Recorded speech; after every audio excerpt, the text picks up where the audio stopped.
Mon organisation, c'est l'Association des victimes, parents et amis du 28 septembre, AVIPA. Et nous sommes basés en Guinée et Conakry. Mon poste au sein de l'organisation, c'est chargé de programme.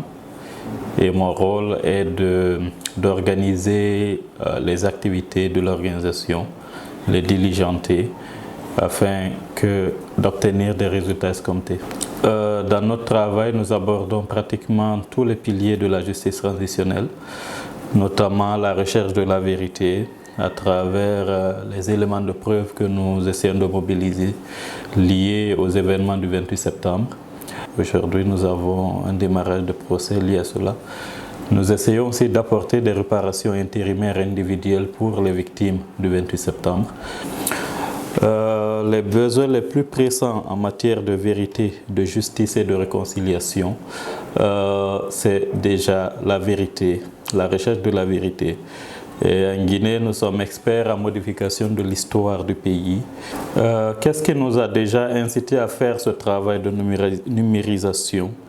Et il faut le dire, en 2020, nous avons été victimes d'une attaque au sein de nos bureaux à Kolomas, qui nous a même poussé à changer de local. Et nous nous sommes ensuite rendus compte que nous sommes très fragiles, d'autant plus que si nous recevions une visite mal intentionnelle, nous pouvons perdre toute nos documentations. Nous avons donc songé à numériser, à scanner nos documents. Et faute de moyens, et de moyens financiers et aussi logistiques. Donc c'est de là que l'idée de numériser les documents sont venues. Parce qu'il faut le dire, les documents sont vieux. Des preuves que nous avons des années 2009 jusqu'à maintenant, il y a la conservation qui n'était pas bonne. Ce qui faisait qu'il y avait des documents qu'on ne pouvait plus lire à un moment donné, à cause de la moisissure et de l'humidité. Et nous avons donc essayé de réfléchir à comment numériser, classer et protéger les documents. Donc voilà d'où est née l'idée de cette numérisation. Il faut le dire, l'état de nos archives numériques avant qu'on ne commence ce travail n'était pas du tout intéressant. Parce qu'au sein de nos structures, il y a eu plusieurs gens qui sont passés par là, avec des méthodes de travail différentes et des compétences différentes. Donc nous avons eu pour un début du mal à organiser les choses, à vraiment collecter les documents. Et ensuite, nous avons été obligés vraiment de demander des renforcements de capacité sur comment organiser, documenter les dossiers des victimes.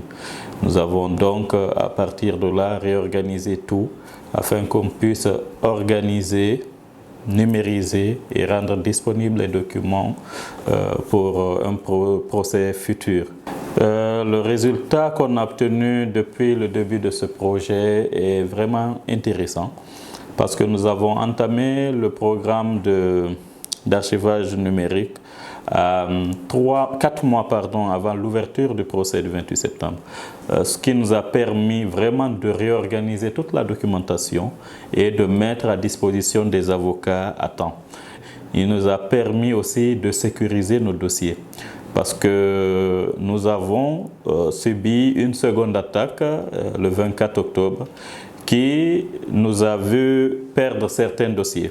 Les archives numériques que nous avons eu à garder peuvent nous permettre à alimenter cette mémoire virtuelle que nous avons aujourd'hui, qui pourrait, disons, donner assez d'informations autour des victimes qui sont décédées ou qui sont portées disparues. Nous avons, à travers les documentations que nous avons numérisées, les identités, les conditions dans lesquelles les gens ont été tués ou les conditions dans lesquelles ils ont disparu. La justice transitionnelle est très importante en Guinée pour rompre ce cycle de violence dont nous sommes témoins.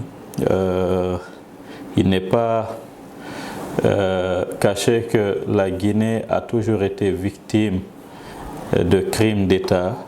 En cela, nous avons besoin de documenter et de gérer les violences du passé afin de rompre ce cycle de violence en Guinée.